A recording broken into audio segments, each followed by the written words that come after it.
বাংলাদেশ কি পারবে হোয়াইট হাউসকে আটকাইতে? বাংলাদেশ কি পারবে একটা ম্যাচ জয়লাভ করতে? এই যে একটা প্রশ্ন উৎপন্ন হইতেছে, কি কারণে 2-0 ব্যবধানে বাংলাদেশ পিছনে পড়ে আছে টি-20 সিরিজ। এটার পিছনে কে দায়ী? প্লেয়ার দেয়, টিম ম্যানেজমেন্ট দেয়, নাকি আমরা যারা দর্শক আছি তারা দেয়?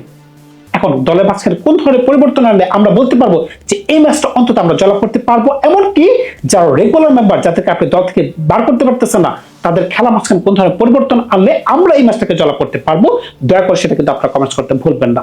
যখন আমরা কিছুদিন আগে এই অস্ট্রেলিয়াকে মিরপুরের মাটিতে ধরাশীত করতে নিয়েছিলাম, তখন কিন্তু সমগ্র ক্রিকেট বিশ্ব অবাক হয়ে বলতেছিল যে তোমরা দুর্দান্ত খেলতে পারতেছো। এমনকি ভারতের সাথে যখন আফগানিস্তান খেলা চলতেছে ভারতের মাটিতে, ভারতের ধারাভাষ্যকাররা বলতেছে অদূর ভবিষ্যতে বা এবছরের শেষের দিকে যখন ভারত বাংলাদেশে আসবে, ভারত যেন পূর্ণ শক্তির দলে বাংলাদেশে আসে। কারণটা কি? বাংলাদেশের বাড়িতে খুবই ভালো খেলতে পারতেছে, বাংলাদেশের কাছে ভালো বোলিং আছে, ভালো ব্যাটিং আছে, এমনকি বর্তমানে তারা ভালো ফিল্ডিংও করতে পারতেছে। বুঝতে পারতেছেন? ভারতবাসীরা ভারতকে সাবধান করে দিতেছে যেন তারা ভালো দল নিয়ে বাংলাদেশে আসে। অন্যদিকে যখন জফরা আর্চার 150 গতিতে বল করতে পারতেছে, এমনকি গ্ল্যান ফিলিপসকে বাড়িতে সরে দিতেছে, তখন ধারাভাষ্যকাররা বলতেছে যদি নাহিদ রানা এই মাটিতে বল করতে পারতেন তাহলে তিনি কোন ধরনের বলিং করতে পারতেন, তার অ্যাকশনটা দেখতে কেমন হইতো, তার বলটা এই ধরনের পিছে পড়ে কোন ধরনের অ্যাকশন করতে পারতো, কিংবা নিউজিল্যান্ডের ব্যাটসম্যানটাকে তাকে ফেস করতে পারতো কিনা। এই ধরনের প্রশ্ন যখন উৎপন্ন হচ্ছে, তখন আমরা কোন ধরনের কাজ করতেছি বাংলাদেশের বৈশা। এমনকি পাকিস্তানি গণমাধ্যমে যখন বাংলাদেশের প্রশংসা পঞ্চমুখ, কি কারণে? পাকিস্তান অস্ট্রেলিয়াকে হারাইছে, বাংলাদেশও অস্ট্রেলিয়াকে হারাইছে, কিন্তু পাকিস্তান গর্ত তৈরি করে তাদেরকে হারাইছে, তো বাংলাদেশ ওয়ানডেতে ভালো বেশি তাদেরকে হারাইছে। বুঝতে পারতেছেন? সমগ্র ক্রিকেট বিশ্ব কিন্তু এই জিনিসগুলো ফলো করতেছে। এর মাঝখানে দলের মাঝখানে আমরা এমন কি পরিবর্তন আনলাম যে টি-20তে আমরা দাঁড়াতে পারলাম না। ভাই অনেকগুলো কারণ আছে, হয়তো বা অনেক কিছু আমি বলতেও পারবো না। সবার আগে ইনফর্ম প্লেয়ার, যে সকল প্লেয়াররা ওডিআইতে ভালো খেলতে পেরেছিল তাদেরকে আপনি দল থেকে বের করে দিয়েছেন। খেয়াল করতে পারেন নাজমুল হোসেন শান্ত টি-20তে ভালো খেলতে পারবেন না, এই কথা আপনাকে কি বলছে? তিনি যেহেতু ওডিআইতে দুর্দান্ত সামনে আছেন, আপনি তাকে অবশ্যই ক্যারি করে যাবেন না, আপনি তাকে দল থেকে বের করে দিলেন, এটা আগের রীতি। এমনকি মোসাদ্দেক, যে প্লেয়ারটা এতদিন পরে দলের মাঝখানে আসলেন, 70 বলের প্রথম ম্যাচে 86 করতে পারলেন, 2টা উইকেট দিতে পারলেন, টি-20তে আমরা তাকে দেখার কথা ছিল, তাকে আমরা দেখতে পেলাম না। এমনকি তিনি লাস্ট ম্যাচও কিন্তু ওডিআইতে একটা 50 করতে পেরেছিলেন। খেয়াল করে দেখেন তাসকিন আহমেদ একটা ম্যাচও টি-20তে খেলতে পারলেন না। কেন ভাই? তাসকিন আহমেদ কেন খেলতে পারবে না? বাংলাদেশের প্রধান বলার নাহিদ রানা টি-20 সিরিজ প্রথম ম্যাচ খেলতে পারলেন না। এই যৌবন বয়সে যদি তিনি 4টা ওভার বল করতে না পারেন, তাহলে কিভাবে সম্ভব? তাকে আপনি বিশ্রামে বসায় রাখলেন, সাকলাইনকে সুযোগ দিলেন।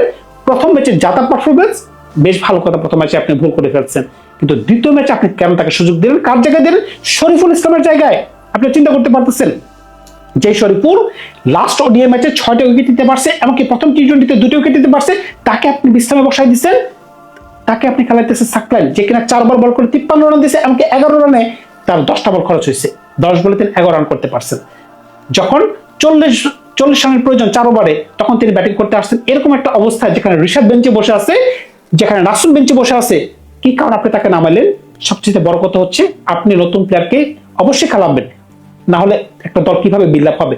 কিন্তু কথা হচ্ছে বড় টুর্নামেন্টে বা বড় কোনো টিমের সাথে, ভাই অস্ট্রেলিয়া থেকে বড় টিম তো হইতে পারে না। অস্ট্রেলিয়া, ইংল্যান্ড, এই তো 2-3টা টিমই তো আছে। এখন এই ধরনের টিমের সাথে যদি আপনি এক্সপেরিমেন্ট করতে যান, আপনি এক্সপেরিমেন্ট কার সাথে করবেন? যখন কিছুদিন পরে জিম্বাবুয়ে আসবে। কিন্তু না, বড় টুর্নামেন্টে বা বড় ম্যাচে আপনি এক্সপেরিমেন্ট করতে গেলেন, সেটা কেন আপনি করতে গেলেন? সেটা কিভাবে সম্ভব? এটা কোনোভাবে মানা যাচ্ছে না। আপনি অবশ্যই এই সিরিজে আমাদের কি উচিত ছিল? তাসকিন, মোস্তাফিজুর রহমান, শরীফুল ইসলাম, তাদের অ্যাটাক মানে সবার আগে উচিত ছিল, কিন্তু কি করলাম আমরা? একটা ম্যাচও 3 জনকে একসাথে দেখতে পারলাম না। এই যে 6 করতেছে, কারা করতেছে? সাকলাইনের মতো প্লেয়ার কি কারা সুযোগ দিল? এত বড় টুর্নামেন্টে কেন সুযোগ দিল, যেখানে সমগ্র বিশ্ব আমাদের বন্ধনে পঞ্চমুখ ছিল? এখন কেন তারা বলতেছে বাংলাদেশ তোমরা ঝড়ে বক মারো? কোনো দরকার ছিল এই ধরনের কথা শোনার? এমনকি যারা দলের রেগুলার মেম্বার, তারা কোন ধরনের খেলা খেলতে পারতেছে আপনি খেয়াল করে দেখেন। সৌম্য সরকার, তিনি গতকালকে ভালো খেলছেন। কারণটা কি? তিনি উপরের দিকে যে ধরনের স্টার্ট আনার প্রয়োজন তিনি ভালো খেলছেন। তানজিদ ভালো খেলছেন, যে ধরনের তিনি পিক আপ শট মারছেন, লেগ সাইডে মারছেন, ভালো খেলতে পারছেন। কিন্তু সাইড, আপনি দলে এখন নিজের জায়গা পাকাপোক্ত করতে চাইতেছেন। আপনি 30টার উপর বল খেলতে পারছেন, রান করছেন 120 স্ট্রাইক রেটে, যেখানে আপনার স্ট্রাইক রেট থাকা দরকার 180 থেকে 200। কারণ কি? দলের টার্গেট হচ্ছে 196। ভাই এতগুলো বল খেলার পর যদি আপনার স্ট্রাইক রেট 120 হয়, তার মানে কি আপনি কোনো মতে একটা রান দলকে দেখাতে চাইতেছেন, যেটার উপর ভিত্তি করে আপনি দলে থাকতে পারবেন। ভাই এটা তো ভাই ভালো প্লেয়ারের লক্ষণ।